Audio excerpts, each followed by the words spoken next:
हजरत भाई मैं अन्ना रोटी खा गया है। आज फादर्स डे है। फादर्स डे पे मेरी जो वैसे डेली की रूटीन है अपने वालिद साहब के साथ, वो मैं आपके साथ शेयर करना चाहूँगा। तकरीबन 2 साल से वालिद साहब की तबीयत बड़ी ख़राब थी, अभी अल्हम्दुलिल्लाह काफ़ी ज़्यादा बेहतर है। ये फादर्स डे का ये मतलब नहीं है कि वालिद साहब को एक टाई दे दिया, एक मैसेज कर दिया या तो गिफ्ट दे दिया। फादर्स डे हो चाहे कोई भी दिन हो, जो आपका वालिद है ना, उसने अपनी सारी ज़िंदगी की पूंजी क्या है, उसने सब कुछ आपके ऊपर निछावर किया होता है। तो मेरे वालिद साहब के साथ मेरी डेली की क्या रूटीन है, नोट ऑफ फादर्स डे, मैं बस फादर्स डे पे शेयर करना चाहूँगा कि ये मेरी वालिद के साथ डेली की रूटीन।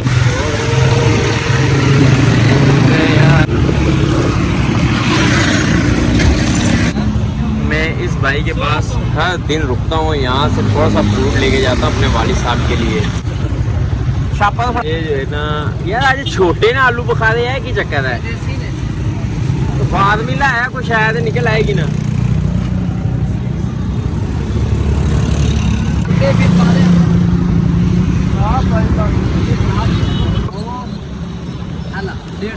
वेल है 170 बनते नहीं, मैं आज भी 150 की बात क्या, आज भी 150 देना। चल यार, तेरे को लाभ मांग ले चल तो 150 ले खुश। हाँ खुशी वालिद साहब के लिए डेली लेके जाता हूँ। ये मेरी आके ये फ्रेश होता है, अपनी मर्जी से जो सा पीस उठाना चाहूँ उठा लेता हूँ। अगर ज़्यादा ले जाऊँ तो फ्रिज में दे दे के वो ख़राब होना शुरू हो जाता है। ये पाकिस्तान है, गर्मी चाहे बाहर है, फ्रिज के अंदर भी गर्मी है। घर पहुँचा हूँ, घर पहुँच के मोटरसाइकिल खड़ी की है और वालिद साहब के पास जाता हूँ, मगर वालिद साहब शायद सो रहे हैं, अंधेरा किया हुआ है।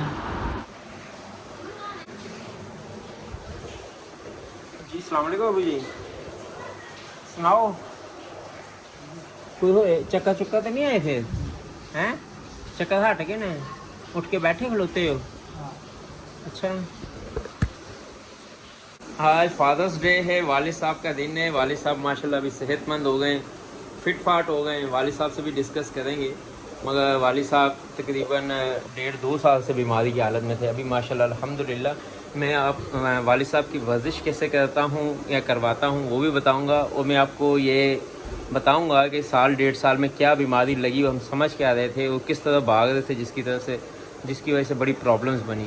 तो अबू जी हूँ तो माशाल्लाह काफ़ी बेहतर हो ना तुसी? हूँ अल्लाह पाक, अभी अल्लाह पाक का शुक्र है, अभी काफ़ी ज़्यादा बेहतर है। ये मेरी डेली की रूटीन है, सुबह या दोपहर या शाम को किसी एक टाइम में 30 से 35 मिनट वालिद साहब को कंप्लीट वर्जिश करवाता हूँ, क्योंकि ये तकरीबन 2 साल से बीमार थे। अभी अल्हम्दुलिल्लाह काफ़ी ज़्यादा बेहतर हुए। इन्हें कुछ भी नहीं खा सकते थे, कुछ भी खाते थे उल्टी आ जाती थी, चाहे वो नरम ग़िज़ा हो चाहे वो सख्त हो। चक्कर इतने आते थे, हर वक्त चक्करों में रहते थे। वो कहते थे कि मेरा दिमाग इतना वज़नी रहता है जैसे मनों के हिसाब से मेरे सर पे वज़न है। अभी अल्हम्दुलिल्लाह अल्लाह पाक का लाख लाख शुक्र है कि वालिद साहब काफ़ी ज़्यादा बेहतर हैं। ये चक्कर और उल्टी ने इतना दिमाग ख़राब किया हुआ था, कभी कहते थे मेनिया डिजीज़ का मसला है, कभी कहते थे ये दिमाग का मसला है। मेनिया डिजीज़ वो है जिसमें कान और दिमाग का आपस में कनेक्शन होता है, वो डिसबैलेंस होने की वजह से चक्कर आते रहते हैं।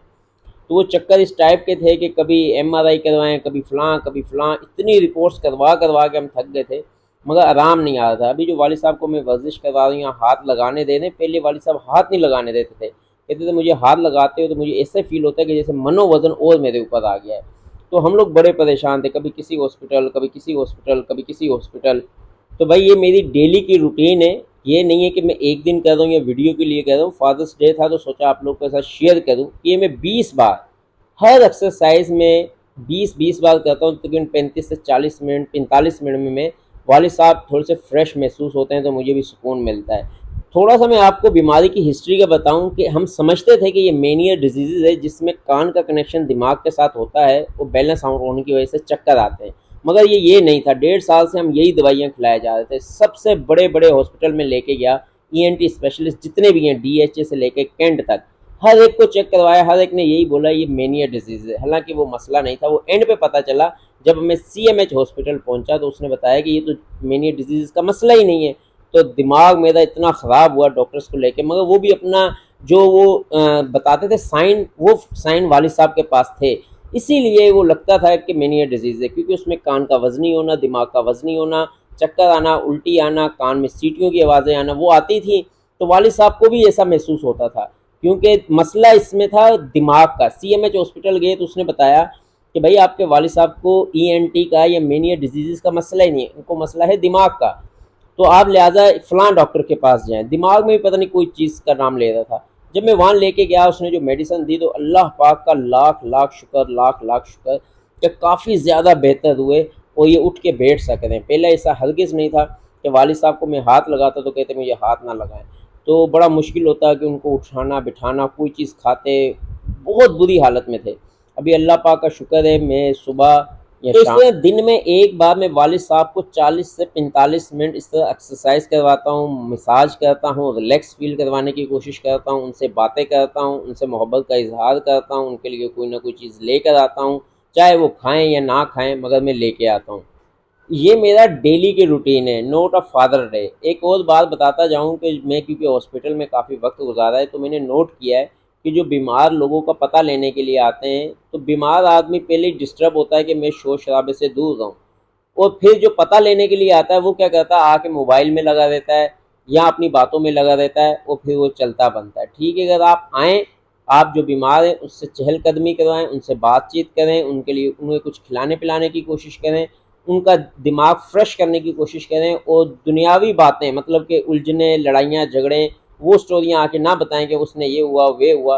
ये सब बताने से, जो मैं क्योंकि हॉस्पिटल में नोट करता था कि जो पता लेने के लिए आ रहे हैं वो अपनी दुनिया में मगन है, तो भाई पता ही लेने ना आओ, या फ़ोन पे ही हाल वाल पूछ लो, बस बहुत है। ये पाकिस्तान में जो मैंने नोट किया, प्लीज़ अगर आप में से पता नहीं, अब कोई नहीं करता हो या करता हो, आप जाएँ, मोबाइल हरगिज़ इस्तेमाल ना करें और दुनियावी बातें ना करें, या अल्लाह का ज़िक्र करें, या आप उनके साथ उनको रिलैक्स फ़ील करने वाली बातें करें, या उनको एक्सरसाइज करवाएँ, या उन्हें कुछ खिलाने पिलाने की कोशिश करें, तो इंशाअल्लाह ताला आपको भी बहुत ज़्यादा सुकून मिलेगा। अब मैं थोड़ी सी वालिद साहब को वॉक करवा दूँ ताकि ये थोड़ा सा चल फिर सकें। बैठ से पहले 5 मिनट 2 मिनट इंशाअल्लाह अखां खोल के बहना है, उस तो बाद ਜਿਹੜਾ ना ਤੁਸੀਂ ਤੁਰਨਾ ਫਿਰਨਾ ਸ਼ੁਰੂ ਕਰਨਾ।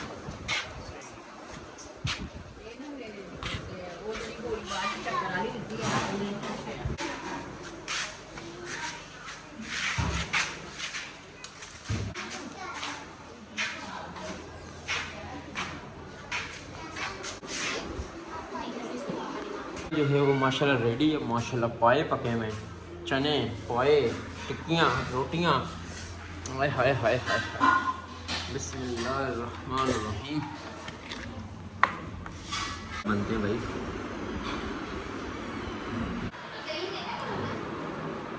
खाना खा दूँ उसके बाद बाकी